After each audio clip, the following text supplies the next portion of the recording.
Hello everyone, welcome to this video. In this video, I'm going to deal with a poem by Robert Frost, The Road Not Taken. Robert Lee Frost was born in the year 1874. He was an American poet born in San Francisco.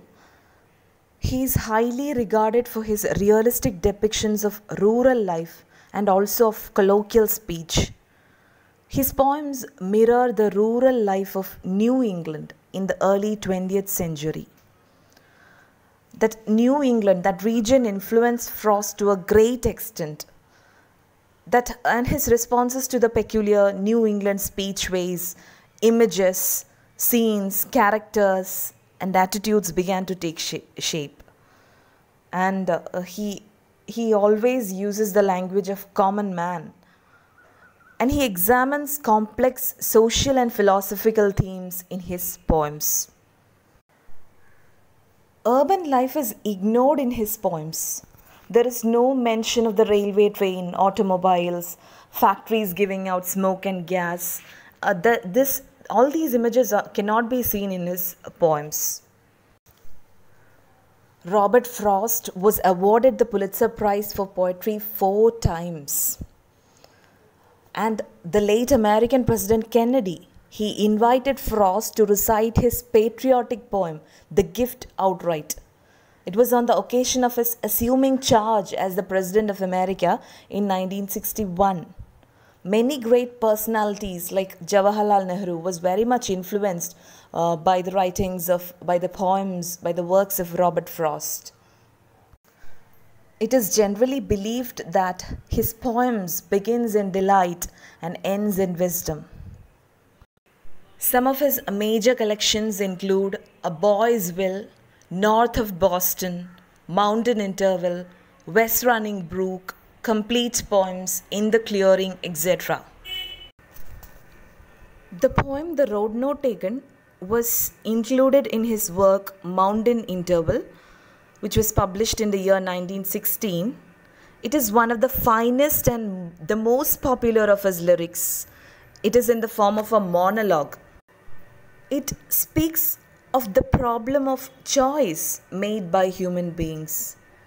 Here the poet describes his journey through a forest road on an autumn morning. A traveler reaches a point where the road diverges into two directions, and he finds it difficult to decide which road to take. At last he decided to take the less traveled road, and according to the poet, this choice makes all the difference. So let's move on to the poem in detail. Two roads diverged in a yellow wood, and sorry I could not travel both. And be one traveller, long I stood, and looked down one as far as I could, to where it bent in the undergrowth. So here a traveller, he reaches a point where the road diverges into two directions. Two roads diverge in a yellow wood. Yellow wood means the forest looks golden, attractive in the sunlight. So two roads diverge in a yellow wood. This is actually two roads. It is a metaphor for human life, which offers choices without revealing anything about the experiences each contains. Okay, so these two roads, it diverge in a yellow wood. It went in different directions. This traveler, he reaches a point where the road diverges into two directions. And sorry, I could not travel both. He is saying, I could not travel both roads. And be one traveller, long I stood, and looked down one as far as I could, to where it bent in the undergrowth. So, the adventurous self in him makes him choose the road which appears to be less travelled.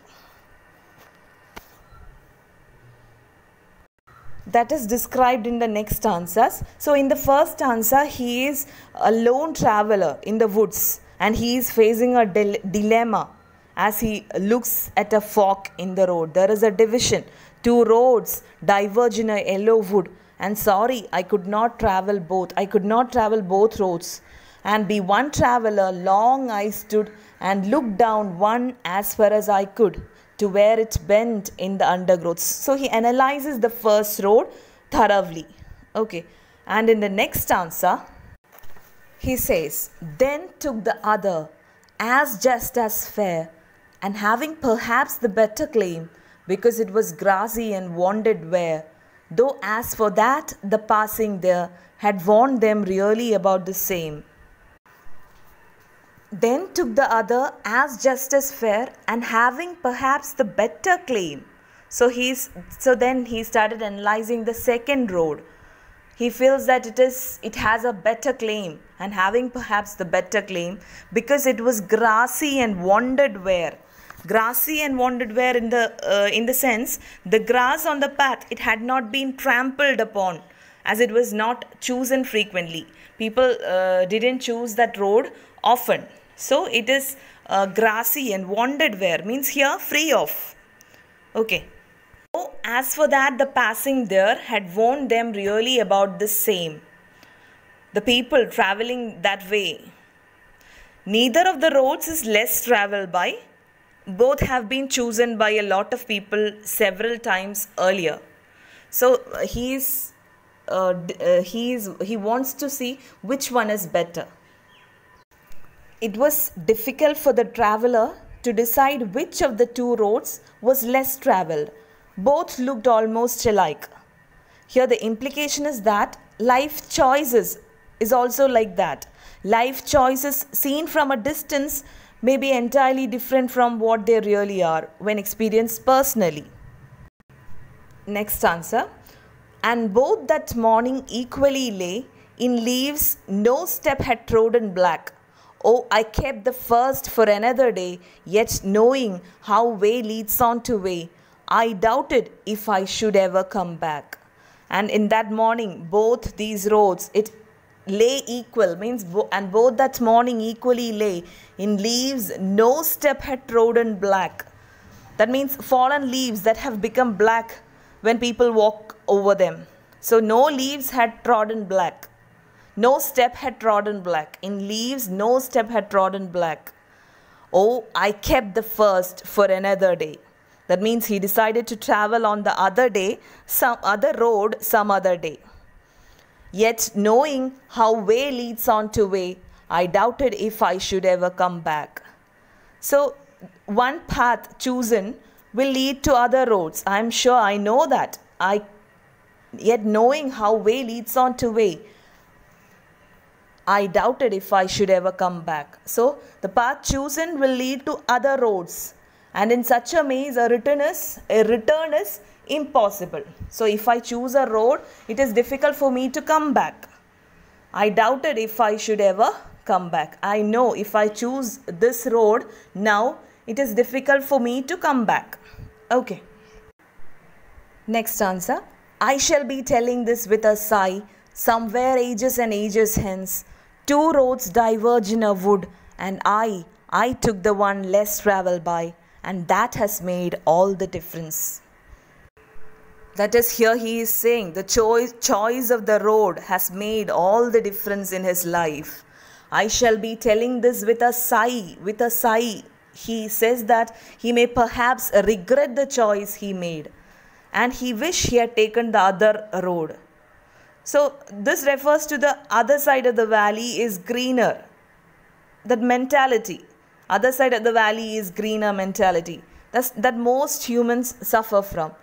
Actually, when we choose one choice, if it didn't work out well, we will think if I had chosen that choice earlier, it would be better for me. That other side of the valley is greener mentality.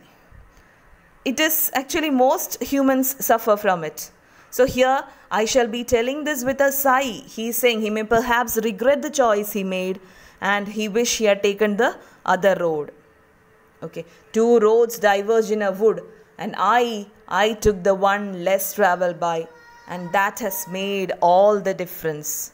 So the choice of the road has made all the difference in his life. So here the traveler chooses the road which appeared to be less frequented. Actually, there was no such difference. At the moment of making the choice, the traveler imagines that the choice was important and he could someday claim that he took the less traveled road. So here the traveler, he decides to take the less traveled road, and this choice makes all the difference. So the central theme of the poem is, even though it is the divergence of paths, both literally and figuratively, it depicts the importance of choice. It describes about the importance of choice.